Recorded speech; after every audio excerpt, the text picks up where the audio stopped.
এই ଦେଖ ଭୋକ ବିକଳରେ ମୋ ସ୍ୱାମୀ କେମିତି ଛଟପଟ ହେଉଛନ୍ତି।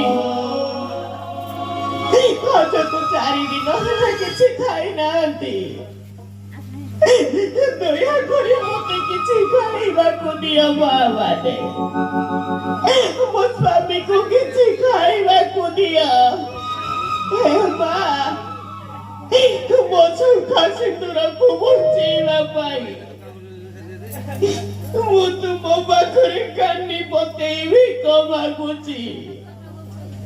ଦିଅ ମା ଭଉଣୀମାନେ, ଦୟାକରି ମୋ ସ୍ୱାମୀକୁ କିଛି ଖାଇବାକୁ ଦିଅନ୍ତୁ।